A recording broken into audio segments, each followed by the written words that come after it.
찾아 헤매이듯이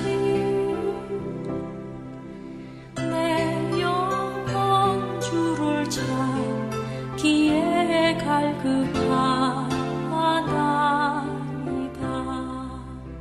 예, 저는 제 아버님은요 집에서 뭐 장기라든지 바둑이라든지 이런 거 전혀 안 하셨던 분이에요. 그래서 제가 전 쭉 자라면서 성장하면서요 세상에 장기라는 게 있는지 몰랐어요. 그런데 군대 가서 이제 군대 생활하면서 장기라는 것을 배우게 되었습니다. 그래서 이 뭐 배우고 가다 보면 이 길을 따라서 착착하고 상대 뭐 전략이 있고 전술이 있고 그렇잖아요. 그래서 이겨가고 상대를 이겨가는 그 과정들이 상당히 재미있더라고요. 그런데 장기나 바둑에 있어서 한 가지 아쉬운 점이 있다면 말이죠. 왜 하다 보면 덜컥수라는 거 있잖아요. 덜컥 놔버리는데 이게 아니다 말이죠. 나중에 생각나는 거예요. 이게 여기다 놓으면 안 되는데 하는 그런 아쉬움 같은 게 항상 있어요. 그래서 한 번만 수를 좀 물러달라. 뭐 절대 안 된다. 뭐 이렇게 해서 승강이도 하고 그러지 않았습니까? 근데 문제는 덜컥하고 나면 결과가 따른다는 거예요. 그죠? 장기를 두면서 항상 내기를 하잖아요. 이렇게 덜컥 두고 나면 항상 돈을 써야 되는 그런 그 결과가 언제나 있었습니다. 근데 그때 물릴 수 있다면, 한 번 물릴 수 있다면 참 좋겠다라고 생각했던, 정말 이 수만 한 번만 물릴 수 있으면 좋겠는데 하는 그런 생각들을 가질 때가 있죠. 언제나 있습니다. 그런데 가만 생각해 보면 인생이 그렇지 않은가 하는 그런 생각이 드는 거죠. 우리가 살다 보면 덜컥수가 있습니다. 우리가 신중하게 생각하고 잘 결단하고 잘 결정했는데도 불구하고 나중에 이게 실수였다라는 사실이 드러날 때가 있잖아요. 그렇게 되면 바꿀 수 있다면 얼마나 좋겠습니까만은 인생을 바꿀 수가 없잖아요. 그래서 이미 내가 많이 지나온 다음에 정말 인생을 바꾸고 싶은데 후회스러운 인생인데, 그런데 어찌할 수 없는 그런 아쉬움들이 늘 우리에게 있습니다. 근데 하나님께서는요 우리에게 물러주시는, 한 수 물러주시는 그런 은혜가 언제나 있더라라는 사실을 오늘 우리 함께 성경을 통해서 배우려고 합니다. 하나님의 세컨드 찬스요, 우리 또 한 번의 기회라고 했습니다. 세컨드 찬스요. 세컨드 찬스를 우리가 받을 수 있다면 얼마나 좋겠습니까? 빌리 그레이엄 목사님은 여러분 다들 아십니다. 미국의 위대한 그 복음 전도자고요. 인류 역사상 가장 많은 사람에게 복음을 전했던 사람으로 기억됩니다. 왜냐하면 때가 때니 많지요. 이분이 활동하던 때는 비행기 타고 전 세계를 자유롭게 다녔던 때였고요. 방송으로 또 그의 그 메시지가 전파되었잖아요. 그러니 그를 통해서 복음을 들은 사람이 수도 없이 많습니다. 억 단위가 넘죠. 수십억 단위가 되지 않았을까 생각을 합니다. 그랬던 목사님, 이 빌리 그레이엄 목사님의 복음 사역이 그렇게 성공적일 수 있었던 이유가 뭔가에 대해서 많은 사람들이 여러 가지로 연구를 했습니다. 그런데 그 중에 윌리엄 마틴이라는 사람이 연구한 결과는 이렇습니다. 그의 설교의 일관되게 나타나는 주제가 있더라. 그 주제가 뭐냐면 세컨드 찬스였다는 거죠. 세컨드 찬스요. 하나님께서 세컨드 찬스를 주셔서 이전에 문제가 있었던 사람이요, 삶을 크게 잘못 살아왔던 사람, 내가 이 삶을 돌이킬 수만 있다면 하고 생각하는 사람들에게 하나님이 세컨드 찬스를 주시더라라는 이 메시지가 빌리 그레이엄 목사님의 설교의 주제라는 말입니다. 그리고 이런 메시지 때문인지는 몰라도 빌리 그레이엄 목사님과 함께 사역했던 분들이요, 크루세이드라고 불리우는 분들이 있잖아요. 이분들은 모조리 처음 예수를 믿었던 분들이 아니고요, 예수 믿고 한번 실패했던 사람이에요. 예수 믿었지만 삐딱하게 나갔던 사람들, 인생의 참담한 실패를 경험했던 사람들이요. 그분들이 다 크루세이드의 멤버가 돼가지고 그의 복음 사역에, 빌리 그레이엄의 복음 사역에 함께 동참하고 있었다라고 합니다. 하나님께서 세컨드 찬스를 주시는 것에 대해서 오늘 말씀을 나눕니다. 이것이 전 복음이라 이렇게 믿습니다. 하나님의 세컨 찬스요. 사람들은 그렇지 않잖아요. 사람들은요, 한번 사이가 틀어지면 그것으로 끝입니다. 그를 위해서 생명이라도 줄 것처럼 그렇게 가까이 잘 지내다가도 한번 비틀어지면 그것으로 거의 끝입니다. 그죠? 다시 좋은 관계 만들어가기가 너무너무 어렵습니다. 아무리 노력해도요. 피차간에 노력해도 마음에 금이 생긴 거예요. 이렇게 틈이 갈라졌던 것을 다시 없었던 것처럼 하기가 쉽지 않은 것 같아요. 만약 하나님도 그렇다면 이건 참 우리에게 큰 문제가 아닐 수 없습니다. 우리는 실수 안 하고 살기를 원하죠. 우리는 다 하나님의 말씀대로 열심히 잘 살기를 원합니다만은, 그러나 사람들 불가피하게 우린 넘어질 경우도 있고 실수도 합니다. 또는 잠담한 실패를 거두기도 합니다. 우리가 실수할 때마다 하나님과 거리가 조금씩 멀어져 가지고 어느 틈엔가 말이죠, 간격이 이렇게 넓어져서 도저히 메울 수 없는 간격이 하나님과 우리 사이에 생겼다고 생각해 봅시다. 이 멸망이잖아요. 절망입니다. 얼마나 무서운 일입니까? 그런데 하나님은요, 우리가 실수하고 잘못했어도 또 한 번 기회를 주시는 분, 대단히 잘못 살았어도 다시 시작할 기회를 주시는 분이다 라는 것이 오늘 본문을 통해서 우리가 배울 수 있는 교훈입니다. 오늘 본문을 통해서요, 하나님은 바울에게 세컨 찬스를 주시는 것을 발견할 수 있습니다. 오늘 본문은 그 유명한 바울의 회심 기사입니다. 바울이 예수 그리스도를 만나게 되는 그 사건이요. 근데 이 일이 얼마나 중요했던지 사도행전은요, 이 내용이 3번이나 되풀이됩니다. 9장에서는 사건에 대한 이런 기록이고요. 그 다음에 22장과 26장에서는 각각 사도 바울이 자기의 간증을 하는 그런 내용으로 이 예수 그리스도를 만났던 사건이 계속 3번이나 등장합니다. 얼마나 중요했으면 말이죠. 그리고 이 사건을 통해서 하나님의 신비한 섭리요, 하나님은 사람을 어떻게 사랑하시고 어떻게 세워가시고 어떻게 회복시키시는가 말이죠. 그리고 그를 어떻게 사용하시는가에 관한 하나님의 신비한 섭리를 알 수 있게 됩니다. 먼저 오늘 우리 읽지는 않았습니다만 사도행전 7장이요.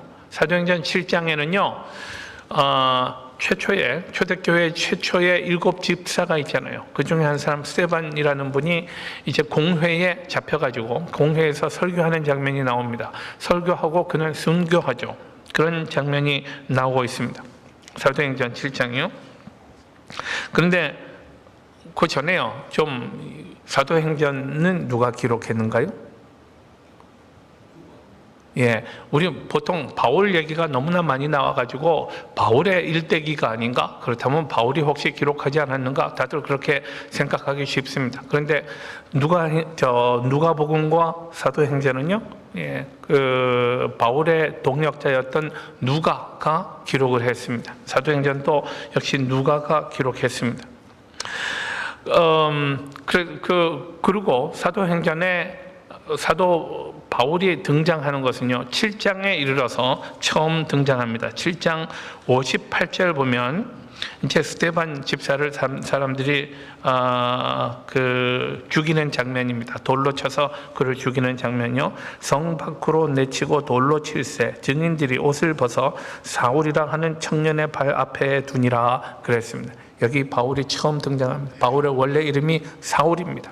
그리고 사울은 그때 스데반에게 돌을 던지던 사람, 우퉁을 벗어 던지고 화를 내면서 말이죠, 그 스데반에게 돌 던지던 사람들의 옷을 지켜주는 역할을 했던 사람입니다. 그러니까 이 기록을 통해서 보자면 사울이요, 별로 사울이라는 청년이라는 정도로 그렇게 기록하고 있는 걸 봐서는 이때까지 사울은 별로 중요한 사람이 아니었다라는 사실을 알 수 있습니다. 그냥 사람들이 별로 신경 쓰지 않던 그런 청년이었다라는 의미입니다. 여러분, 제가 대학 다니던 시절이 80년대였습니다. 80년대는 대학가의 그 반정부 시위가 극심했던 시기였습니다. 저도 제가 데모를 많이 참가했다는 게 아니고 저는 그 시기 그 대학가의 한 가운데에 있었습니다. 그래서 많이 항상 학교 안에 이런 경찰들이 와 있기도 했고요. 걸핏하면 여기저기서 데모가 벌어지고 있었습니다. 근데 데모의 경찰들이요. 그때 데모에 가담하는 사람들 몇 개 카테고리로 나눠서 분류를 했습니다. 하나는 단순 가담, 단순 가담. 저기 막 데모하고 있으면, 시위가 일어나고 있으면 그냥 지나가다가 마음이 뜨거워져가지고 참가하는 사람들이 단순 가담입니다. 그거보다 좀 더 이제 정도가 높은 사람은 적극 가담층이 있습니다. 적극 가담.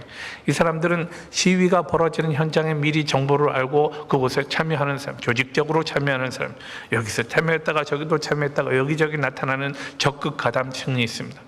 그거보다 좀 더 위 가면요, 주도 세력이 있습니다. 주도 세력. 데모를 주도하는 사람, 계획하고 또 실행하는 사람들이 있잖아요. 이렇게 세 부류 정도로 나눴다고 그래요. 만약 이런 식으로 나눈다면 이 시기 바울이라는 사람은요, 단순 가담층이었습니다. 별로 신경 안 써도 되는 그런 사람이었습니다. 스데반에게 격분한 사람들이 그를 죽이겠다고 화가 나서 우통을 벗고 돌을 던졌는데, 그때 그냥 옷을 지키는 정도의 역할을 했던 사람이었습니다만은 그 이후로 사람이 변화하기 시작합니다. 사람이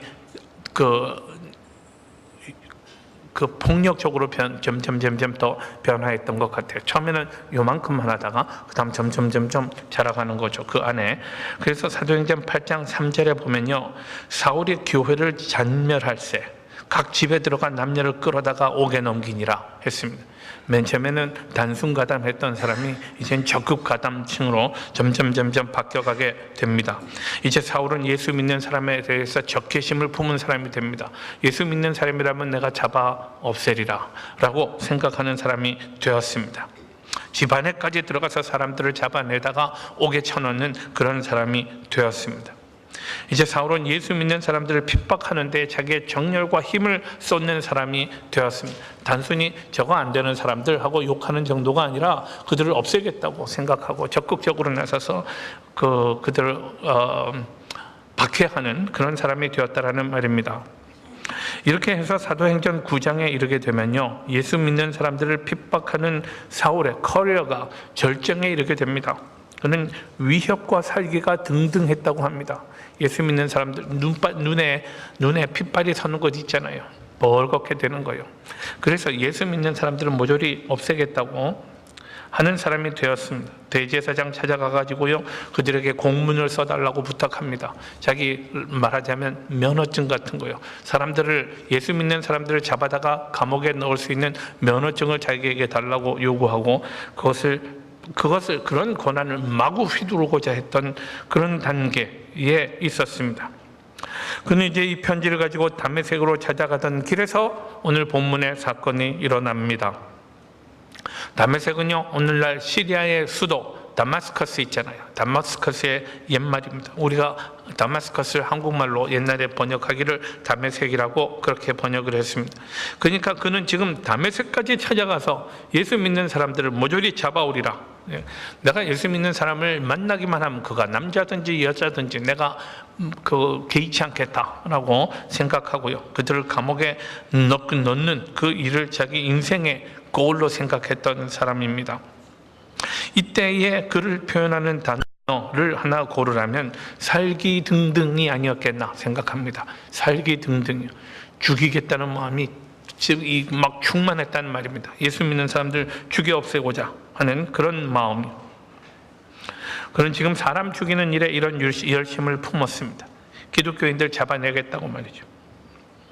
자기도 다 편개치고 나선 사람, 무슨 일을 하던 사람인지 우린 정확히 알지 못합니다만은, 그러나 그는 지금 예수 믿는 사람들 잡겠다고 모조리 그 일에 자기 모든 인생을 거는 사람이 되고 말았습니다. 그러니 잘못돼도 대단히 잘못된 인생이죠. 우리 중에요, 혹시 여러분 우리 중에 교회 일 때문에 직장도 그만두고 가정도 버려두는 사람이 있습니까? 이 청년 사울에게는요, 그런 열심이 있었습니다. 열심히 엉뚱한 정반대의 방향으로 엉뚱한 열심을 품었던 것이 심히 안타까운 일입니다만은, 그가 그런 열심으로 그는 예수 믿는 사람들 그리고 교회를 박해하고 있었단 말입니다. 엉뚱한 길, 반대길로 저만큼 갈 수 있는 끝까지 갔던 사람이라는 말입니다.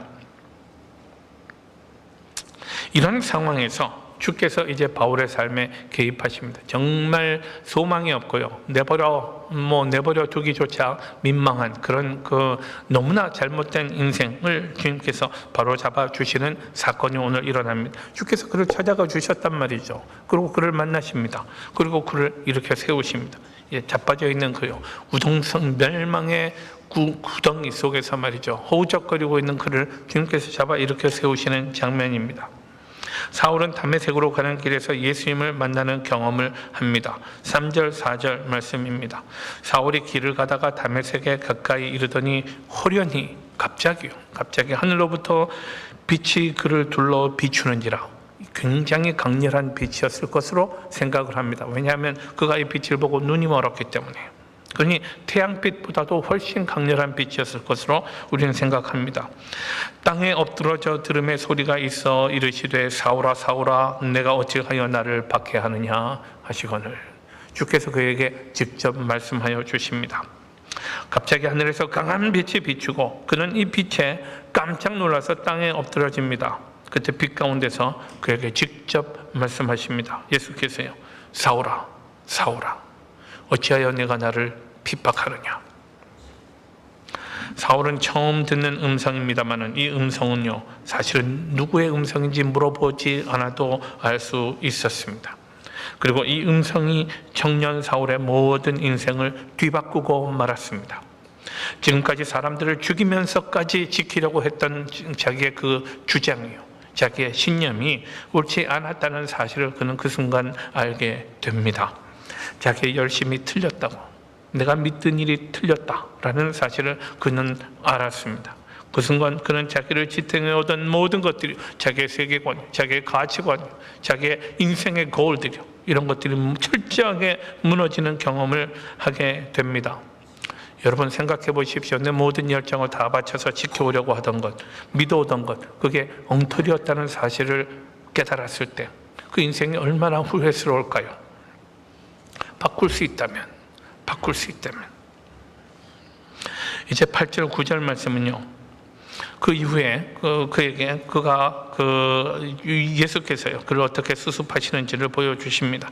하늘에서 들려오던 소리가 그쳤습니다. 이제 일어나서 눈을 떴습니다. 그러나 그는 아무것도 보지 못하게 되었습니다. 너무나 강렬한 빛을 봤기 때문에 그 까닭으로 시력을 상실했던 것입니다. 불과 몇 분 전만 해도 그는 자신감으로 충만한 열혈 청년이었습니다.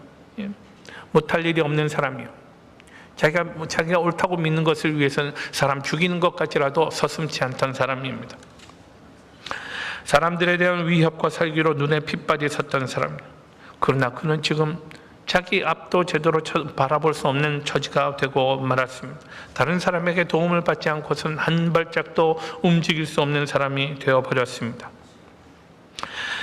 그렇게 그는 다른 사람들에게 이끌려서 다메섹으로 들어갔습니다. 그리고는 사흘 동안 음식도 먹지 못하고 물도 마시지 못했습니다. 저는 이 정신적인 충격을 이야기한 것이라 생각합니다. 물론 육신적으로 말이죠, 음식을 먹을 수 없는 그런 형편이었겠습니다만은, 그러나 자기가 믿어왔던 그 가치관이요, 그 무너진 순간이 있잖아요. 자기를 떠받쳐왔던 옛날의 세상이 무너지고요, 예수 안에서 새로운 인생이 시작되던 무렵에 그가 겪어야 했던 그 고통이요, 성장통, 이런 거 있잖아요. 그런 고뇌의 기간을 그는 지내야 했다 말입니다. 이렇게 해서 예수 그리스도의 박해자 사울은 이제는 예수 그리스도의 가장 위대한 종으로 또 한 번 새로운 기회를 얻게 됩니다. Second chance. 이제부터는 전과는 전혀 다른 새로운 삶을 살게 됩니다. 이전에는 예수를 핍박하고 예수 믿는 사람을 죽이고자 하는 삶을 살았지만, 이제부터는 예수를 전하고 사람들을 살리기 위해서 자기가 죽고자 하는 삶을 살게 됩니다. 이 일을 위해서 사울은 세례를 받고 자기 이름을 바꿉니다. 이렇게 바뀐 이름이 바울입니다. 사울이 회개하는 과정을 보면서요, 사람들은 혹시 사울에게 있었던 어떤 내적인 변화가 그 계기가 되지 않았을까? 라고 생각을 하기도 합니다. 사람이 죽어가는 모습을 보면서 아마 일말에 죄책감이 생기지 않았을까? 또는 스테반이 죽어가는 모습을 보면서 충격을 받지 않았을까? 돌에 맞아 죽어가면서도 사람들에게 불평하지 않더란 말이죠. 책임을 그들에게 돌리지 않더란 말이죠. 마치 예수님 같은 모습으로 죽어갑니다. 이 죄를 그들에게 돌리지 마십시오 하면서 환하게 죽어가는 그런 모습을 바라보면서 일말에 죄책감이 생기지 않았을까? 또는 회의가 생기지 않았을까? 과연 내가 믿는 것이 옳을까? 라는 이런 회의가 생기지 않았을까? 등등 이렇게 생각하는 사람들이 있는 모양입니다. 그렇게 생각할 수는 있겠지만, 그러나 성경을 통해서 보자면 사울에게는요, 양심의 가책이랄까 이런 모습은 전혀 보이지 않았습니다. 예. 그는 다만 이 사람 마음에 가득 차 있었던 생각을 우리가 보자면 예수 믿는 것들은 다 없애버려야 한다라는 고집이요. 이런 또는 잘못된 자기 확신 뿐이었단 말입니다. 눈에 핏발이 서가지고. 예. 그런데 이런 사람에게 주께서 어느 순간에 갑자기 개입하셔서 그에게 새로운 인생의 기회를 주셨단 말입니다. 세컨드 찬스요. 누가복음 18장 19절부터 17절에 보면요, 예수께서 예루살렘으로 향하시던 길에 있었던 에피소드가 하나 기록되고 있습니다. 예수님이 이제 가시는 길마다 사람들이 많이 몰려들었잖아요. 더더욱이 예수님이 자기 아이들을 한번 축복해 주시면 얼마나 좋겠는가 생각해서요, 사람들이 자기 아이들을 주님 앞으로 막 데리고 왔습니다. 아이들이 많아지니까 복잡하잖아요. 그래서 제자들이 막 짜증을 냅니다. 아니, 왜 애들까지 데리고 와서 안 그래도 복잡한데 이렇게 번잡하게 만드느냐고. 애들은 가라 라고 그렇게 막 그랬습니다. 부모들한테도 막 책망하고 그랬습니다. 그때 주께서는 어떻게 하셨습니까? 누가복음 18장 16절 17절 말씀입니다. 주께서는요, 예수께서 그 어린 아이들을 불러 가까이 하시고 이르시되 어린 아이들이 내게 오는 것을 용납하고 금하지 말라. 하나님의 나라가 이런 자의 것이니라 라고 말씀하셨습니다. 하나님의 나라를 어린아이와 같은 마음으로 받들지 아니하면 하나님의 나라에 들어갈 수 없다고요. 바로 이런 마음이, 어린아이의 마음, 순진하고 순수한 마음이 있잖아요. 믿는 마음이요. 이런 마음으로 하나님의 나라를 사모해야 하나님의 나라에 들어갈 수 있다라고 주께서 말씀하셨습니다. 주께서는요, 지금 바울에게 세컨드 찬스를 주시면서 바로 그에게 이런 마음을 갖게 하셨던 것 아니겠는가 생각합니다. 어린아이 같은 마음으로 주를 바라볼 수 있도록 했다고요. 나를 가득 채우고 있었던 옛날 나의 가치관이 있잖아요. 내가 옳다고 믿던 거 죽어도 내 고집은 죽어도 바꾸지 않아 라고 하는 사람들이 있어요. 이게 옳은 태도입니까? 전 잘 모르겠어요. 내 고집 세우는 거요. 어떤 사람은 신념이 강하다라고, 그러니까 똑같은 말을 두 가지로 해요. 그죠? 신념이 강하다라고 하고 똥고집이다 그렇게도 이야기하고 그렇습니다. 뭐가 옳은지는 결과가 얘기하는 거죠. 근데 결과와 그 과정이 다 하나님 앞에 성경적인가가 옳은 거죠. 하여간 자기 고집 세우는 거예요. 자기 고집이 아니라 주의 말씀으로 나를 채우는 것이 옳습니다. 그렇죠? 사울은요, 이전에 유대인 사회에서 그런 대로 잘 나가던 사람입니다. 공부도 많이 했고요, 집안도 괜찮은 사람이에요. 앞날이 창창했던 젊은이요. 이제 자기는 이만큼 내가 공부도 열심히 했고 집안도 괜찮고요, 또 그는 바리새파 중에 바리새파라고 불리우던 사람입니다. 그러니 전도가 양양한 젊은이라고 생각해서 틀리지 않았을 것이고요. 그런 만큼 자기 자신도 스스로 자신감이 충만했던 사람 아니겠나 생각합니다. 그런데 요컨대요, 그는 자아로 가득 차 있었단 말입니다. 괜찮은 나로 가득 차 있었던 사람이요. 그러나 그가 예수를 만나면서 자신만만하고 살기 등등하던 사람이 한순간에 거꾸러지는 경험을 하게 됩니다. 왜냐하면 내가 틀렸다는 것을 발견했기 때문입니다. 내 생각이 옳지 않더라라는 거예요. 내가 사람을 죽이면서까지 내가 지키려고 했던 것이 사실은 엉터리였다라는 사실을 그가 발견하게 됩니다. 그러고 난 다음에 그 밀려오는 회한이 있잖아요. 그동안 나에게 고통받았던 사람들의 삶이 생각났을 것입니다. 그들의 가정이 깨어졌잖아요. 누군가의 인생이 깨졌잖아요. 그것을 나는 도대체 어떻게 내가 언두할 거냐 말이죠. 다시 물릴 수 있다면 얼마나 좋겠습니까? 근데 그렇게 못하잖아요. 그러니 가슴 아픈 거죠. 뭐 먹을 것이 음식이 입에 들어가겠습니까? 먹지도 마시지도 못한 그런 시간을 그는 겪어야 했습니다. 뿐만 아니라 그는 예수님을 만난 이후로요, 시각을 잃었습니다. 앞을 볼 수도 없고요, 다른 사람의 도움 없이는 자기 인생을 살아갈 수 없는 존재가 되고 말았단 말입니다. 살아가는데 못하나 남에게 의지하지 않고는 살 수 없는 그런 인생이 되고 말았습니다. 그런데 주께서는 이런 방법을 통해서 그를 새롭게 하시는 것 같아요. 이런 경험을 통해서 그가 새로운 삶을 살게 됩니다. 이번에는 자기 힘이나 나의 능력, 나의 힘, 나의 능력, 나의 지식, 나의 학벌, 나의 가문, 이런 것들이, 또는 인간적인 나의 배경, 이런 것들이 중요치 않은 사람이 되었단 말입니다. 사도 바울의 고백을 기억하십니까? 내가 이전에 귀히 여기던 모든 것들이 예수를 알고 난 다음에 보니까 다른 모든 내가 이전에 귀히 여겼던 것들을 나는 배설물과 같이 여기게 되었노라. 예수 그리스도를 아는 지식이 가장 고상하다라고 그렇게 그는 고백하는 존재가 되었습니다. 예수를 믿고 예수를 의지하는 사람이 어린아이와 같이 겸손한 마음으로 하나님의 나라를 소망하는 그런 사람으로 그는 살게 되었습니다. 예수를 핍박하는 데 선봉에 섰던 열혈 청년이요, 이제는 교회의 제일 가는 지도자가 되었습니다. 과거의 사울을 현재의 바울로 바꿔 놓으신 이는 바로 주님 예수 그리스도이십니다. 우리 주께서 그에게 또 다른 기회요, 삶의 새로운 삶을 살아갈 수 있는 새로운 기회, 세컨드 찬스를 주신 것입니다. 이렇게 하나님께서 사람들을 바꾸실 때 공통적으로 나타나는 현상이 하나 있습니다. 그것은요, 철저히 자아가 깨어지는 경험입니다. 내가 옳다고 믿었던 것이요, 또는 나를 높이고자 하는 이런 마음들이 철저히 깨어지더라라는 거예요. 예수님이 내 인생에 개입하기 전에는요, 내가 무엇을 믿고 있는가, 내가 믿고 있는 바가 가장 중요했습니다.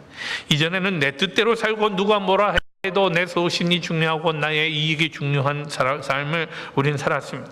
그런데 이런 것들이 한순간에요, 의미를 잃을 때가 온단 말입니다. 이런 것들이 아무것도 아닌 순간이 언젠 예수를 만나는 그때 찾아오고 만다는 말입니다. 이전에 가졌던 내 생각이 반드시 오는 것이 아닐지도 모른다는 겸손한 깨달음이요, 한 걸음 더 나아가서 이것이 창조주 하나님의 뜻이 아닐 수 있다라는 그런 깨달음이 고통스러운 각성이 생겨납니다. 그러면서 정신적인 고뇌를 겪는 거죠. 그렇게 되고 난 다음 하나님이 또 한 번 기회를 주십니다. 전 이것이 아마도 거듭남의 의미가 아니겠는가, 어떤 정신적인 의미가 아니겠는가, 그렇게 생각합니다. 가치관이 변화하는 거예요. 내 삶의 중심이요, 나에게서 그리스도에게로 옮겨가는 이런 변화가 거듭남 아니겠는가 생각을 합니다.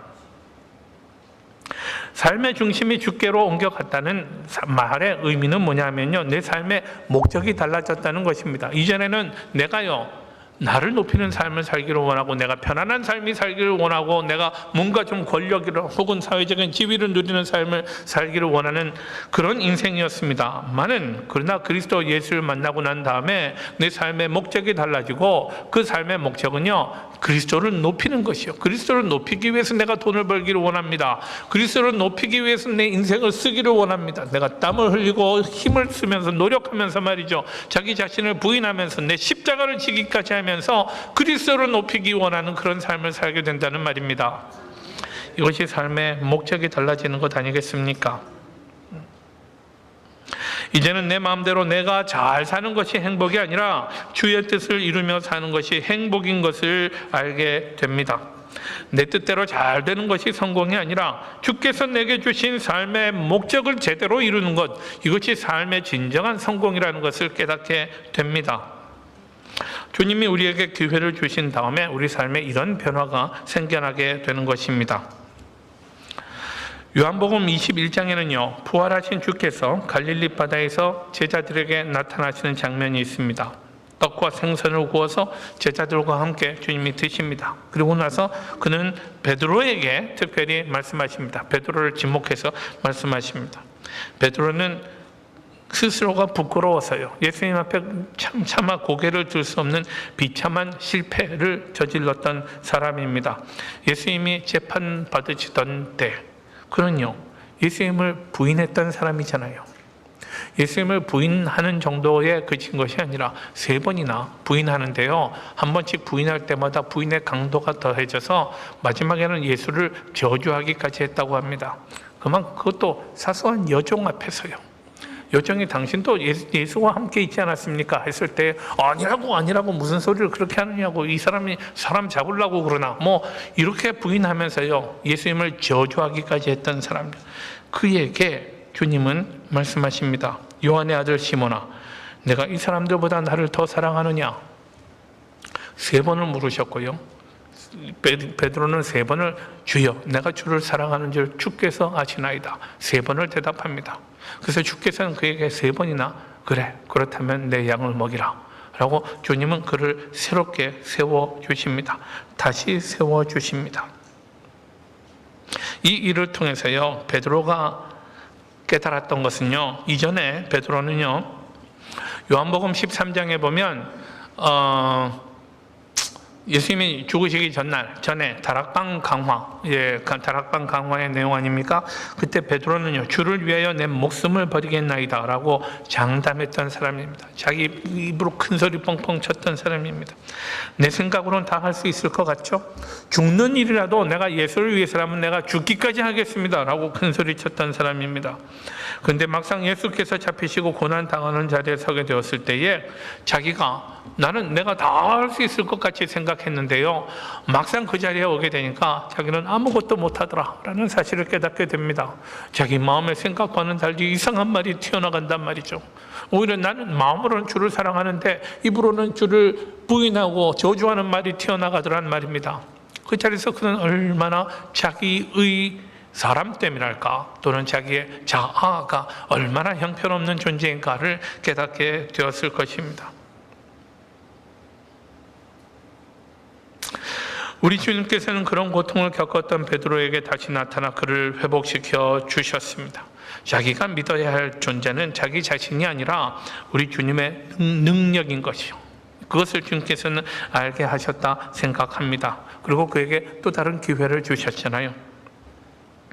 오늘날 많은 사람들이 교회를 떠나는 이유가 무엇인지 아십니까? 그것은요, 내 힘으로 할 수 있다고 생각하기 때문입니다. 그들은요, 하나님 없어도 불편한 것 별로 없더라 라고 생각하는 사람들입니다. 내 운명은 내가 충분히 만들어 개척해 나갈 수 있고 내 운명의 주인은 나야, 그러니 내게는 하나님이 별로 필요치 않아 라고 생각하는 사람들이요. 내가 이렇게 잘 살 수 있는데 뭐 때문에 교회에 나와서 목사가 하는 따분한 이야기를 듣고 있는가? 뭐 때문에 교회 나가서 마음에 맞지 않는 사람들 만나 신경 쓰고 사는가 하는 이런 생각들 때문에 많은 사람들이 교회를 떠나갑니다. 그러나 여러분, 우리 삶이 그렇게 편합니까? 우리 생각대로 다 그렇게 오늘 올해 내가 세운 계획들, 내년에 세우는 계획들이 착착착착 내 생각대로 잘 그렇게 맞아 들어갑니까? 우리는요, 내 삶이 전혀 내가 원치 않는 방향으로 흘러갈 때가 얼마나 많이 있는가를 지금도 보고 있습니다. 그렇죠? 경우에 따라서는 참담한 실패를 맛보기도 합니다. 우리가 말로는 하나님의 뜻을 이야기하고 하나님의 나라를 말하지만 막상 우리 삶을 보면 얼마나 부끄러운 일이 많은지 모릅니다. 참으로 부끄러운 인생. 우리도 말로는 내가 주를 위하여 죽기까지 하겠나이다 라고 큰 소리 뻥뻥 치는 사람들입니다. 그러나 진실로 예수를 위해 고난받아야 할 때가 온다면, 고난까지는 아니라도 적어도 나를 부인하고 나를 희생해야 할 때가 온다면, 그때 과연 나는 나를 위한 선택이 아니고 주를 위해 선택할 수 있는 그런 사람인가 말이죠. 그런 사람이 얼마나 되는지 잘 모르겠어요. 저부터 포함해서요. 그런데 우리에게 참 복된 소식은, 우리가 그런 인생이라 할지라도 우리 주님으로부터 저 멀리 떨어져 있고요, 오히려 교회를 핍박하고 교회에게 큰 고통을 끼친 존재라 할지라도, 그래도 하나님께서는 우리들을 들어 사용하실 수 있는 충분한 능력과 사랑이 있으시다는 사실입니다. 하나님을 뒤에 두고 내가 먼저 하나님보다 앞서 나아갈 때 그것이 잘못된 일이다 라는 사실을 하나님은 알려주시더라는 거죠. 우리 뜻대로 내 마음에 드는 대로 섬기고자 할 때에도 그것이 잘못된 일이다 라는 사실을 알게 해 주십니다. 내 뜻대로가 아니라 하나님의 뜻대로 해야 하는 거죠. 그리고는 주께서 우리에게 또 한 번 기회를 주십니다. 그것은 우리가 괜찮은 사람이기 때문이 아니라 순전히 하나님의 은혜 때문입니다. 우리를 향한 하나님의 긍휼이 무한하시기 때문에, 우리를 불쌍히 여기시기 때문이란 말입니다. 우리에게 새로운 기회를 주시고 우리가 여전히 사랑받는 하나님의 백성인 것을 알게 하시는 하나님의 선하심을 찬양하시기 바랍니다. 그리고 주께서 우리에게 주시는 새로운 기회를 귀히 여기고 세월을 아끼는 충성된 주의 백성들 되시기를 축원합니다.